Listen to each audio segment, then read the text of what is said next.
আসসালামু আলাইকুম রহমতুল্লাহ। প্রিয় দর্শক, আপনারা সকলে কেমন আছেন? আশা করছি ভালো আছেন।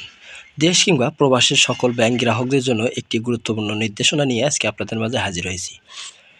আপনারা ইতিমধ্যেই জেনে গেছেন যে 5 ব্যাংকের গ্রাহকদের আমানতের টাকা 2 বছর কর্তন করতে হবে।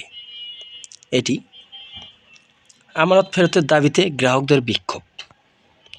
প্রিয় দর্শক, আপনারা যদি আমাদের চ্যানেলটিতে নতুন হয়ে থাকেন তাহলে অবশ্যই চ্যানেলটিতে সাবস্ক্রাইব করে বেল বাটন অন করে রাখুন।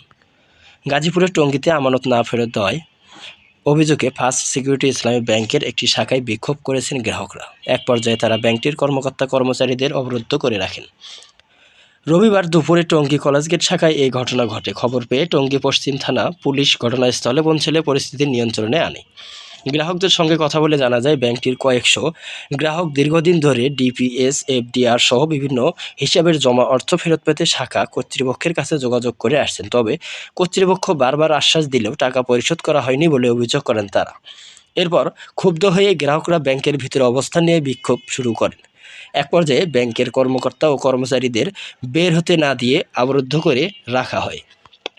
পরিস্থিতি উত্তপ্ত হলে পুলিশ ঘটনাস্থলে পৌঁছে উভয় পক্ষের সঙ্গে কথা বলে পরিস্থিতি শান্ত করে। এ বিষয়ে ফার্স্ট সিকিউরিটি ইসলামী ব্যাংক টঙ্গী কলেজগেট শাখার ব্যবস্থাপক আলী ইসলাম ফকির বলেন, বাংলাদেশ ব্যাংকের নির্দেশনা ছাড়া বর্তমানে গ্রাহকদের আমানত ফেরত দেওয়া সম্ভব হচ্ছে না। তবে বিষয়টি ঊর্ধ্বতন কর্তৃপক্ষের সঙ্গে আলোচনা করা হয়েছে। পর্যায়ক্রমে সকল গ্রাহকদের আমানত ফেরত দেওয়া হবে। কারো টাকা আটকে রাখার সুযোগ নেই, শুধু একটু সময় লাগবে, এই কথা বলেন।